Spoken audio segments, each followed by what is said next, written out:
G'day guys, welcome back to my channel. I'm James McGrath.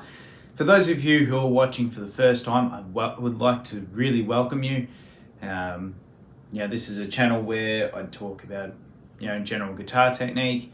Maybe you're learning guitar for the first time. I am also a guitar teacher when I'm not doing YouTube videos. Sorry for the lack of videos as well for those of you who have been following me a little bit. But I would like to talk today about just some general little technique tips. This is also maybe a clarification video for those of you who have had lessons with me in the last few weeks. We're just going to just recap on a few things. Things like strumming technique and just general little things. But before we get into that, I'd like to also give you guys a bit of an update. Obviously you can see behind me, there's a little bit more of an update in terms of studio wise. I'm getting some more paneling going. This is the first time I've actually had a proper little studio. Recently you saw me post an update video on what I'm doing with my Silverburst Stratocaster, aka Project Max.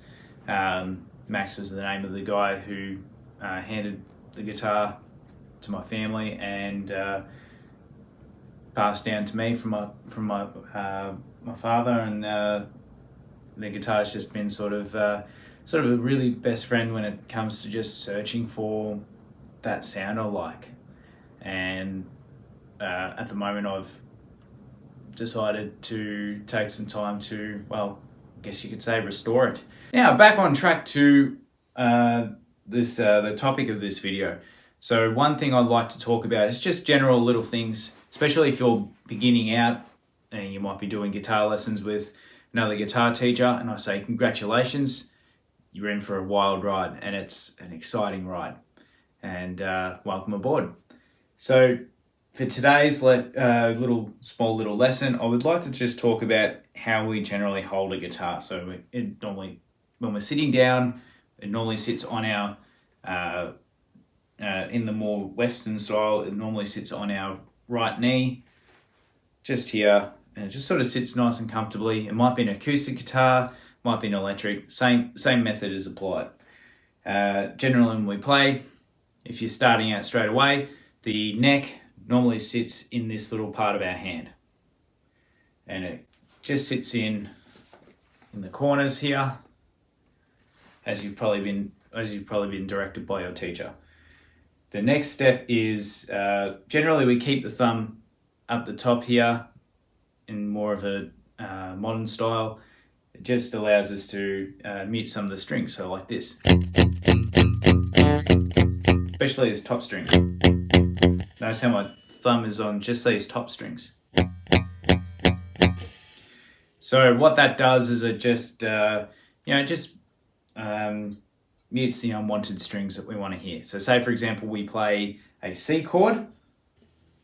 There's two ways we can play it. We can either bring our thumb over the top and mute it, or we can use our third finger, our ring finger, and not that I'm married, but yeah, anyway. So you use our third finger, our ring finger, for those of you who are married, and you use the tip of your finger to push down on the string, but you also sort of angle it on a bit of an angle to mute the string.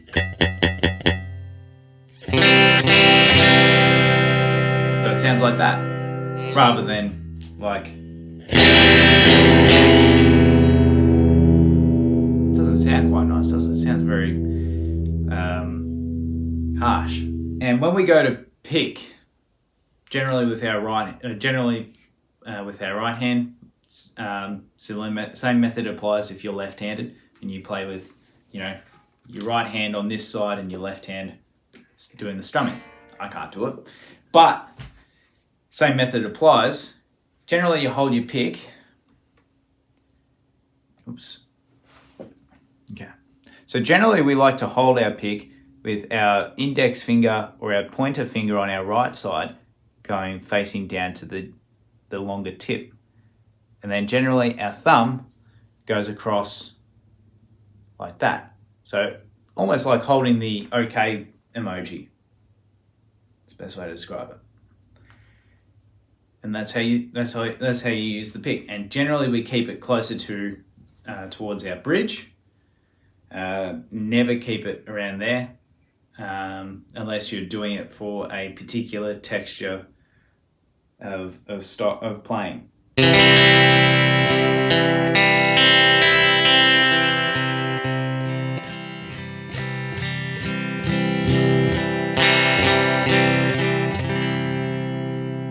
That's the only time you do play up here. So if you're just wanting to do it really nice and softly but smooth and have a bit more of a warmer sound.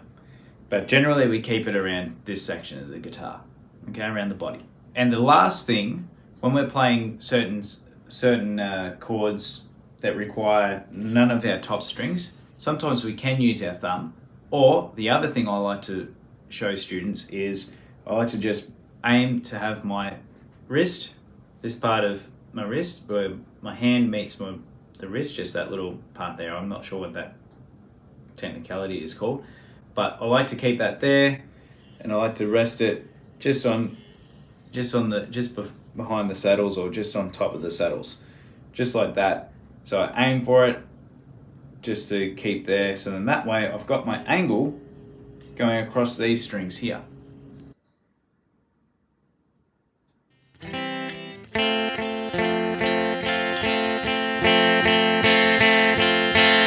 Notice how I can keep that thumb off. Now I can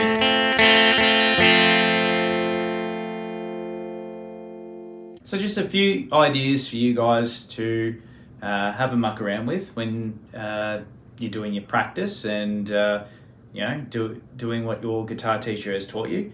May not be myself, as I said. It may be some other awesome guitar player, and do take in what they say. They have a few really good ideas. Well, that's it from me for today. You'll see another video hopefully next week in a little tutorial video. I hope you enjoyed the video. If you did like it, please like it, and feel free to subscribe as well. And I'll see you guys around, and make sure you keep it at 11. See you guys.